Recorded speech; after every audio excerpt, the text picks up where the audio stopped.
महिला ने फर्जी गैंग रेप और SC/ST एक्ट का मुकदमा दर्ज कराया। फिर अन्वेषण हुआ और यह मुकदमे झूठे पाए गए। बहुधा देखा जाता है कि ऐसे केस का दुरुपयोग होता है। ऐसे केस में यह आवश्यक है कि जैसे ही तहरीर दी जाएगी वैसे ही केस दर्ज होगा। केस अगर दर्ज नहीं करेगा स्टेशन अफसर तो उसके ऊपर भी कार्रवाई होगी। वह है धारा 166A भारतीय दंड संहिता और BNS की धारा, जो नई वाली धारा है 199 के तहत दंडित किया जाएगा। 6 महीने का कारावास और जुर्माना दोनों। इसलिए SC/ST एक्ट हो अथवा दुष्कर्म के मामले दर्ज होना ही होना है। आप चिल्लाते रह जाएंगे, आप कितने भी ठीक हों, आपकी बात नहीं सुनी जाएगी। और ऐसे मामले में जहाँ तक SC/ST का मामला है, अब चलिए इस मामले में मैं एक ऐसा विषय आज आपके समक्ष रखूंगा जिसमें न्यायालय ने इस मामले को झूठा पाया और जिस महिला ने फर्जी रेप और SC/ST का मुकदमा दर्ज कराया था उस महिला को 7.5 साल के कारावास की सजा दी गई है। कठोर कारावास की सजा दी गई है, जुर्माना भी लगाया गया है और एक जिस पर आरोप लगाया गया था कि हमारे साथ इसने दुष्कर्म किया है वह तो चल बसा, एक जिंदा है। लेकिन दोनों को दिया जाएगा। कितना कितना पैसा दिया जाएगा इस पर हम बात करते हैं। और यह मामला, यह पोल खुला कहाँ से? एक भूपेंद्र है आरोपी, राजेश और भूपेंद्र 2 लोग हैं। राजेश सोए थे एक ही चारपाई पर, राजेश और रेखा बरामदे में सोए थे, बिस्तर ओढ़े हुए थे।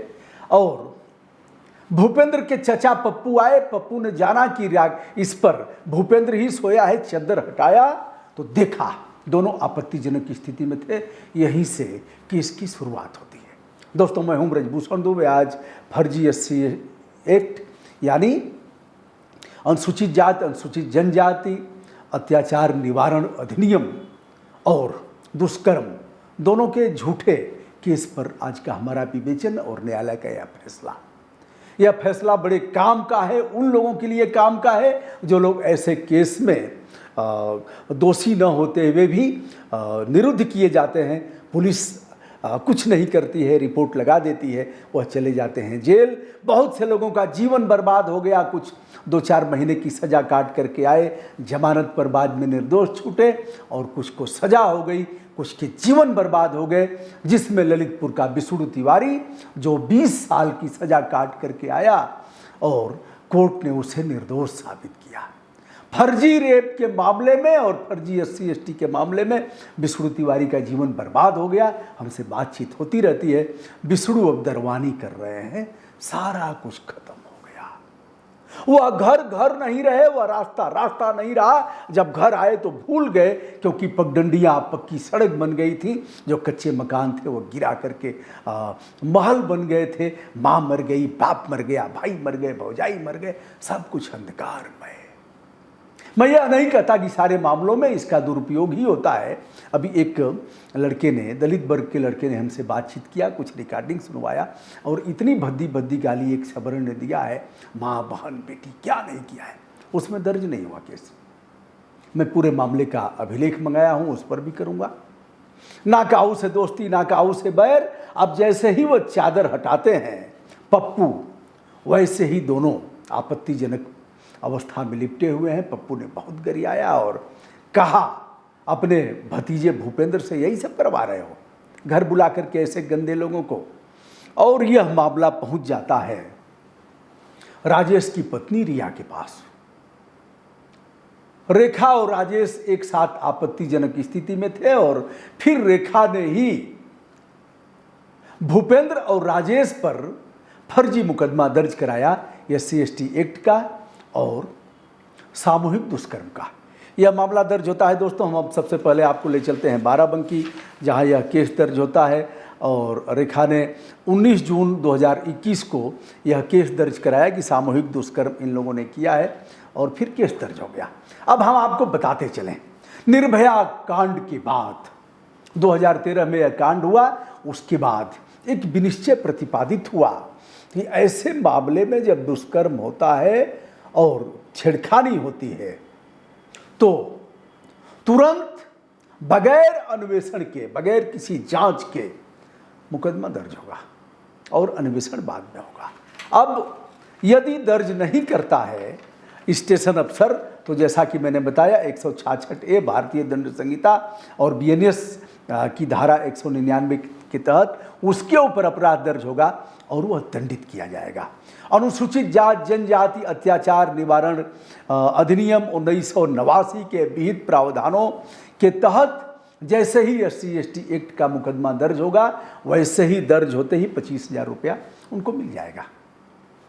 दूसरा मामला, जैसे ही आरोप पत्र दाखिल होगा, इसकी जांच तो पुलिस क्षेत्राधिकारी करेंगे, CO गजेटेड अफसर करेंगे, वैसे ही 50,000 रुपया उनको मिल जाएगा।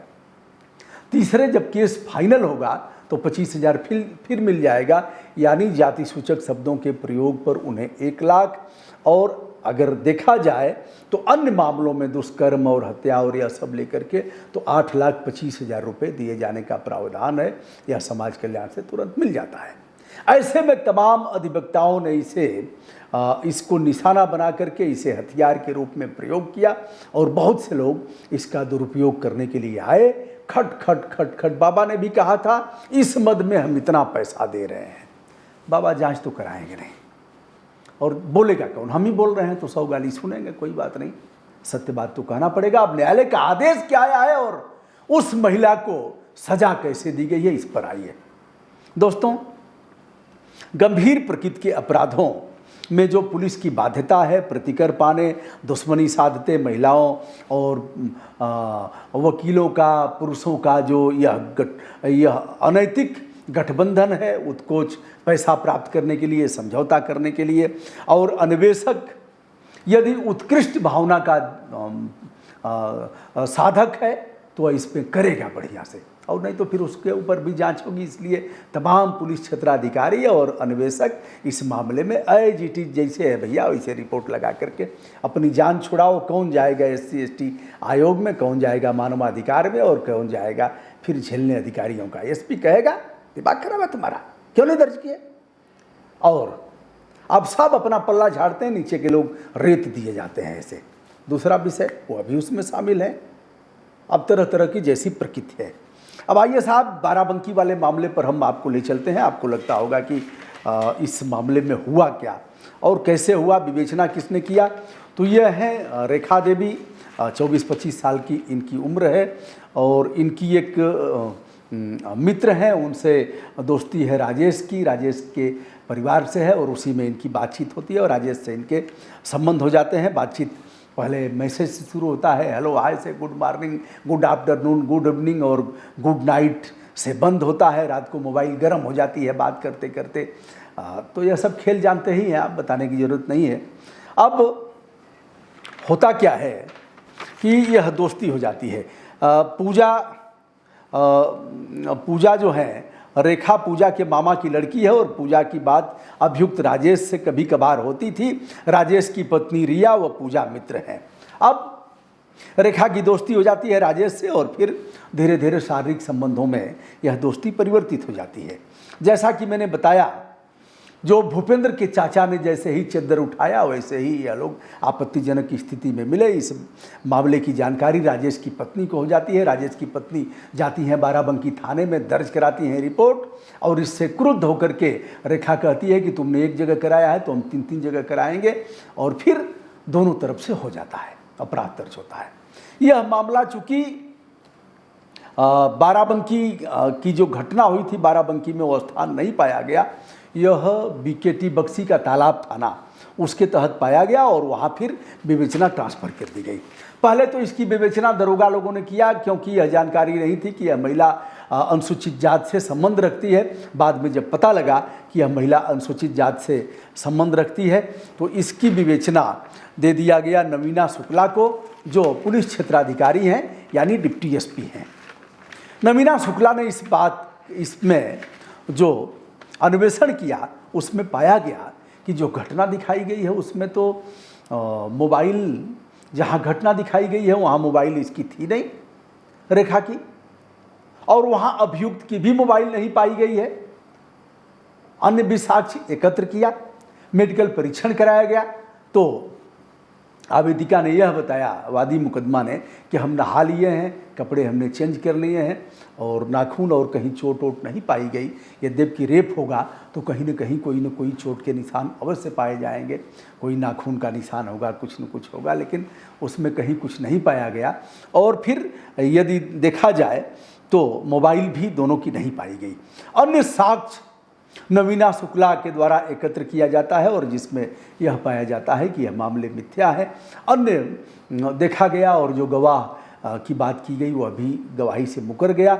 ऐसे में यह पाया गया कि यह मामला पूरी तौर पर मिथ्या है और रेखा ने गलत ढंग से इस मामले में केस दर्ज कराया है, यानी दुश्मनी साधने के लिए, और ऐसे जबकि इनके फिजिकल रिलेशन पहले से थे। ऐसे में विद्वान जज ने दोनों पक्ष को सुना। अब देखा जाए तो दोनों तरफ से अच्छे अच्छे वकील थे। इधर से रेखा की तरफ से तो सरकारी वकील लड़ रहे थे और उधर से जो दो वकील थे वह भी अच्छे अच्छे थे। उन लोगों ने बहस किया कि साहब यह दलित महिला है, इनके साथ अत्याचार हुआ है, पहले से ही अत्याचार होता रहा है। और शैलेंद्र उपाध्याय हैं अधिवक्ता, पंडित जी लोग मिल ही जाएंगे, हर तरफ मिल जाएंगे, जहाँ चाहेंगे वहाँ मिल जाएंगे, जिसका कोई नहीं उसका तो डाट डाट डाट है यारो। तो शैलेंद्र उपाध्याय हैं। हम कुछ कह नहीं रहे हो कि साहब आप लोगों को गुस्साइएगा मत, और आप अधिवक्ता हैं तो नाम लेने में मुझे कोई गुरेज नहीं है, और मिल ही जाते हैं, मिलना भी चाहिए, उनको भी अपना पक्ष रखने का अधिकार है। तो रेखा की ओर से यह भी थे अधिवक्ता, सरकारी अधिवक्ता भी थे, यह भी शैलेंद्र उपाध्याय, हिमांशु तिवारी एवं मस्त राम का मस्ताना अंदाज। फिर सारे मामलों को देखते हुए जो नवीना शुक्ला है, इन्होंने जब मिथ्या आरोप पाया कि आरोप पूरी तौर पर मिथ्या है, तो आईपीसी की धारा 182, जिसके बारे में यदि मोटा मोटा हम विवेचन करें तो यह जिम्मेदार अधिकारी को झूठी रिपोर्ट देना और उसको डार्क में रखना। इस मामले में 6 माह का कारावास और 1000 रुपया जुर्माना है और आईपीसी की धारा 211 है। यह है पुरानी धाराएं, चूंकि 2021-22 का मामला है, इसलिए पुरानी धाराओं का प्रयोग में उन्हें लाया गया है। आईपीसी की धारा 211 जिसमें 7 वर्ष की सज़ा है। दोनों धाराओं का प्रयोग किया सीओ ने और न्यायालय को प्रेषित किया, कहा कि यह झूठी रिपोर्ट दर्ज कराया गया है। यह एक्ट इसलिए बने हैं कि सच में जो पीड़ित हैं उन्हें न्याय मिले और जो दोषी हैं उन्हें कठोर कारावास मिले। लेकिन जब ऐसी धाराओं का दुरुपयोग होता है तो कानून यह कहता है कि ऐसे लोगों पर भी एक्शन होना चाहिए, जिससे कि कानून की मर्यादा और न्यायालय का जो आभा मंडल है लोगों के बीच में जाए। तो इस मामले को स्वीकार करते हुए कोर्ट में यह मामला देखा जाता है और देखने के बाद विद्वान जज हैं विवेकानंद शरण त्रिपाठी। एक मामला आया था सहदेव का। सहदेव साहब अधिवक्ता थे, दलित वर्ग से संबंध रखते थे, लोक सेवक थे, सरकारी सेवा में आने के बाद उन्होंने वकालत शुरू कर दिया। केवल 1 दर्जन लोगों पर मुकदमा दर्ज कराया था SC/ST एक्ट का। अब फंस गए कैसे सहदेव? सहदेव फंसे इसलिए कि बाप बेटा को सहदेव ने बताया, बाप बेटा इन्हीं के मामले में जेल में थे और जमानत हो गई। सहदेव ने देखा अच्छा जमानत हो गई, अब तो बाहर आएंगे, फिर कुछ करना चाहिए। सहदेव के मुंह खून लग गया था। सहदेव ने एक झूठी रिपोर्ट दर्ज कराया, कहा साहब इंदिरा नगर थाने के मुंशी पुलिया पर हम थे, तब बाप बेटा आए और इनके साथ 2-3 लोग और थे जिनको देखने पर हम पहचान जाएंगे।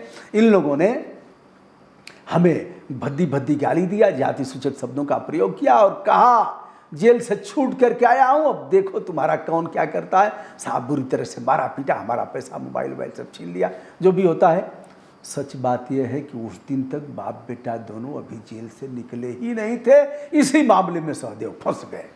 यही वह कोर्ट है। विवेकानंद शरण त्रिपाठी ने अधीक्षक को बुलवाया, उनका बयान लिया, मोबाइल ट्रेस कराया, सब कुछ किया और उसके बाद सहदेव को 7 साल का सश्रम कारावास दिया। अब अंत में सहदेव खड़े होते हैं, कहते हैं साहब दलित हूँ, रहम करिए। उनका रहम करने लायक तो हो नहीं। मनु संहिता के 2 श्लोक का वर्णन करते हुए यह दिया गया है कि न्याय की मात्रा क्या होनी चाहिए, शासक का कर्तव्य क्या होना चाहिए, यह सब। तो यही वह कोर्ट है दोस्तों जिसमें रेखा के मामले को असत्य पाया गया और रेखा से राजेश के पहले से संबंध थे। सारा कुछ वैज्ञानिक और या आधार जिस पर अन्वेषण हुआ, और इस मामले में ठीक से अन्वेषक ने भी अपना पक्ष रखा। तो 182 में 6 महीने का कारावास और 1000 रुपये अर्थदंड। दूसरा मामला था आईपीसी की धारा 211 जिसमें 7 वर्ष का कठोर कारावास और इसमें 2 लाख रुपया जुर्माना। कोर्ट ने कहा भले ही भूपेंद्र नहीं रहे, भूपेंद्र जो एक आरोपी थे, बलात्कार के आरोपी राजेश के मित्र थे, भूपेंद्र तो ऊपर चले गए। लोग चले ही जाते हैं, दंड भी भोगते हैं। तो कहा कि भूपेंद्र के परिवार को 1,05,00,000 रुपया और राजेश के परिवार को भी 1,05,00,000 रुपया, मतलब 1000 रुपये जो 182 में अर्थदंड लगा था वह, और 2 लाख रुपया यह दोनों पीड़ितों को दिलवाया जाए। यह रहा दोस्तों लखनऊ कोर्ट SC/ST कोर्ट का फैसला, जिस पर आज हमने अपने ढंग से मोटा मोटा विवेचन किया है। मैं अधिवक्ता नहीं हूँ, पढ़ता लिखता हूँ, पढ़ाई का हमारा समय है, प्रतियोगी छात्र जैसा हमारा समय बीतता है। बताइएगा यह वीडियो कैसा लगा। अगर दुरुपयोग होता है उस पर भी हम करेंगे, और कहीं ऐसे लोगों को सताया जाता है तो उस पर भी हम करेंगे। जो भी चाहें संपर्क कर सकते हैं, लेकिन काम की बात होगी। 94 52 455 444 पर, 9452 455 444 पर अपना नाम लिखें, अपना स्थान बताएं, उसके बाद काम की बात करें। गुड मॉर्निंग गुड नाइट इसको छोड़ करके सीधे काम पर आइए और बात हो जाएगी। प्रणाम ब्रजभूषण दुबे का, नमस्ते, शुभकामना।